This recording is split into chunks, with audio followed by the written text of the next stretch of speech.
Hi, welcome back. Happy Monday. Oh, y'all, it is snowing outside. It is mid-March. My window is front facing the street, and I looked up and it is literally snowing. It's not gonna stick, it's just flurries, but I am blown away because I think yesterday was like 74 or 71 something. But anyway, that's Tennessee weather for you. So, I wanted to get on here and kind of quickly, briefly talk about um, something I heard today that really resonated with me. And I'm hoping after this video, it resonates with you as well. So, I have always been privileged to live a life that some people may consider to be, um, how can I word this? Very privileged, I guess you could say. I did not come from a wealthy background. I had two middle class working blue collar parents.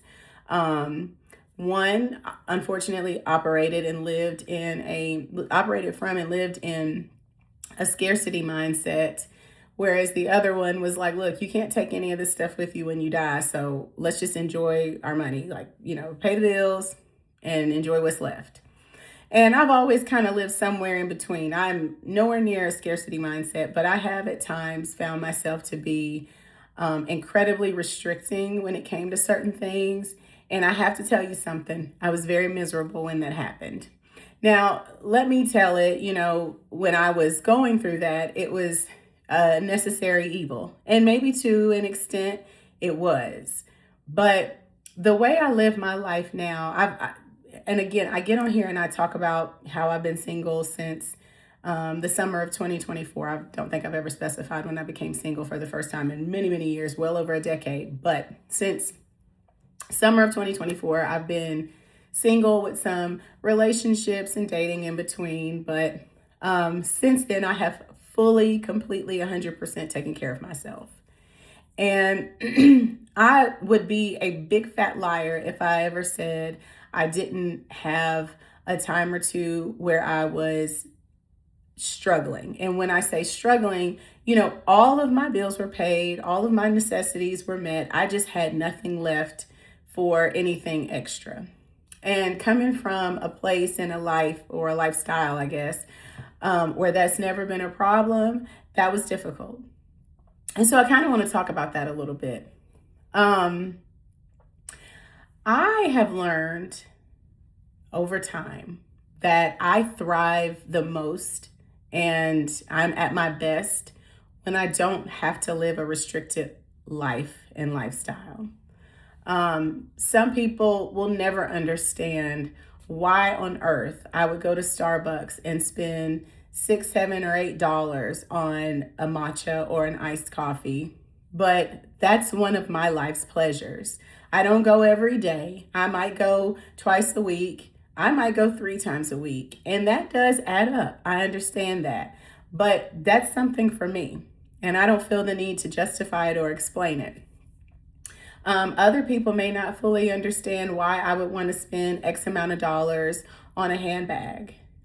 Again, that's money I work for. That's money I've earned. If I want to spend it on that, then I will. But again, I take care of myself and I meet all of my needs and requirements as an adult. So, what I choose to do outside of that is for me. Now, I want to kind of talk about something. I want to touch on something very briefly because I thought about this last night. I'm not sure why. I'm a millennial, and most of the men that I've been involved with throughout my lifetime as a young woman and as a grown woman have been within my age range.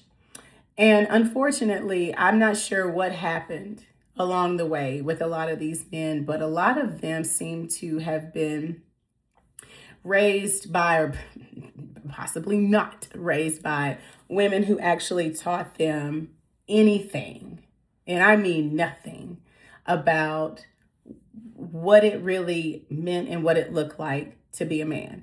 And a lot of people will say a woman can't can't teach a boy how to be a man. A woman can't raise a boy to be a man or whatever. I don't believe that. You know, sure, there are things that they really do need and would probably benefit more so from with a father figure or a really strong male influence. But as a woman, you know how you want to be treated. So therefore, I would expect you to raise your son to understand that's how most, if not all, women want to be treated. And unfortunately, I have noticed that a lot of men within my age group, you know, give or take 10 years, are big, huge takers. I mean, they just are. They want to extract so much from you as a woman because they know that as a woman, your default settings are already so abundant that all they can think is, what can I get from her? What can I take from her? And then they give very little, if anything at all. I have experienced that firsthand. I've seen it. I've heard it. So I'm not speaking from I'm not speaking from hearsay. But what a lot of men don't seem to understand, and I hear old school men say this out of their own mouths, men are here to serve. Men are here to provide and protect. That, I mean, we hear this all the time, and it truly does go without saying, but truly. Because think about something. There is this hormone in our body called dopamine. We all experience it when something good and exciting happens. We get that spike, and it feels great, right? But there's one thing that women have in their body. There's a hormone that women have in our bodies that creates an even bigger and more satisfying feeling. And that's called oxytocin. And that's the bonding hormone. So as a woman, you are not meant to actually survive, for lack of a better word, off of dopamine spikes. You are supposed to have that oxytocin flowing through your body so that when you hear people say a good, strong, solid woman will make everything around you multiply, that is why. So I truly believe that as a woman, being restricted, whether it's because you restrict yourself or you're unfortunately with somebody that does not allow you to thrive and be your full best self, that oxytocin hormone is just sitting there dormant, stagnant, or you might get little bursts of it here and there. But the way that we operate, the way that we are meant to move around in this world is by constantly feeling like we are at ease enough to receive. And because we are meant to receive, our bodies are literally, think about our anatomy. Our bodies are literally designed to receive. So when we're put in a position where that is happening, think about how much more beautiful you are. Think about how much more everything around you is peaceful and calm. And think about how much easier it is to be, you know, whatever it is that your husband, your significant other, your children, and even who you are to yourself. Think about how much easier it is to be that type of woman. Okay? Now, I realize that not every woman is built the same. And some women are not naturally nurturing. Some women are not very affectionate. Some are not, conditioned and they just don't naturally have it in them to be that way. Sometimes that's just how the cookie crumbles. But if you know, like if you've ever been in a position, like, okay, think about something. I have heard so many young women say, before I got in this relationship, and they're not saying they're unhappy, but they're like, before I got in this relationship, I was working out all the time. I was spending tons of time with my friends. My skin looked good. You know, they're going on about all of these things that they were experiencing because they were taken care of, even if they were only taking care of themselves. And then they get in these relationships and don't realize how exhausting and how draining it is. Now, I'm not discouraging anybody from being in a relationship. I love having somebody to spend time with and somebody to, talk to and make memories with and all of that. I enjoy all of that. So I'm not crapping on relationships by any stretch of the imagination. But I'm saying with the right person as a woman, where you were before you met this man, at a minimum, you ought to be able to stay there. And if nothing else, if you really pick a good one, if you really pick a good one, you're going to elevate and look even better. I've actually seen that happen. I have actually seen women who already had it going on before they met their husband, but something about them, because they picked the right man, something about them as a woman became a muse to this man. Like, he saw her as a muse. And he looked at her and he said, you know what? I got to figure out what I can do so I can go out here and I can get more, because I like this. And I know that as long as she's still feeling good and looking good and taking care of herself, she gonna always take care of me. That's literally how it works. That's how women multiply in life. It doesn't start with a man. It doesn't. It starts with you. But making sure that you find yourself in positions where, again, you're not restricted, you're not held back, you're not operating from scarcity. That's how you thrive in this world as a woman. I don't care what anybody says. I feel like when I was in my marriage, when I was with the person I was married to, I went through extreme highs and lows of, how I felt about myself, what I looked like.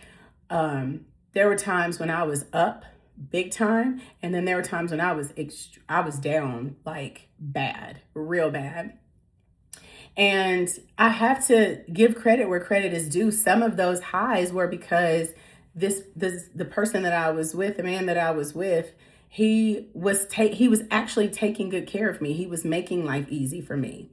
But then something happened along the way, and that shifted, that changed. And the next thing you know, everything about me and my life was starting to become very questionable, while this man was actually like on the up and up with where he was in life.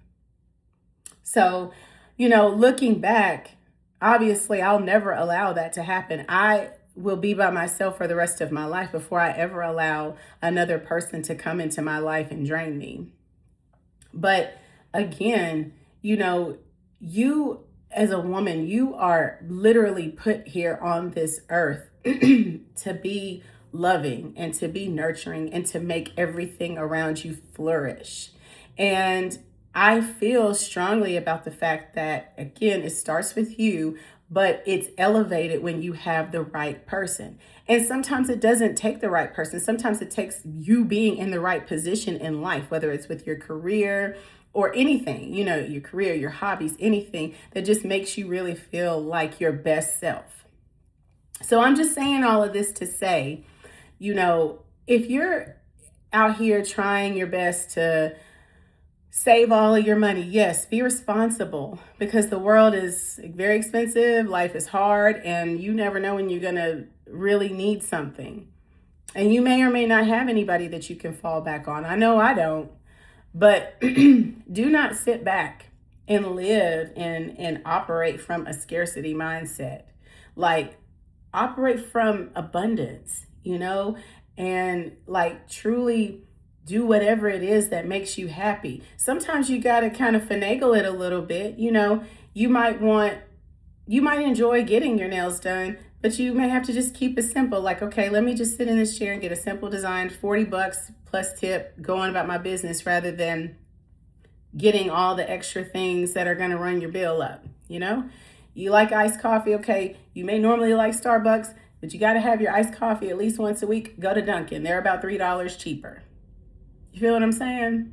You want to eat good. You want to, go to a nice restaurant and treat yourself. Go during happy hour, where you can still get a drink and a couple of appetizers and probably only spend $30.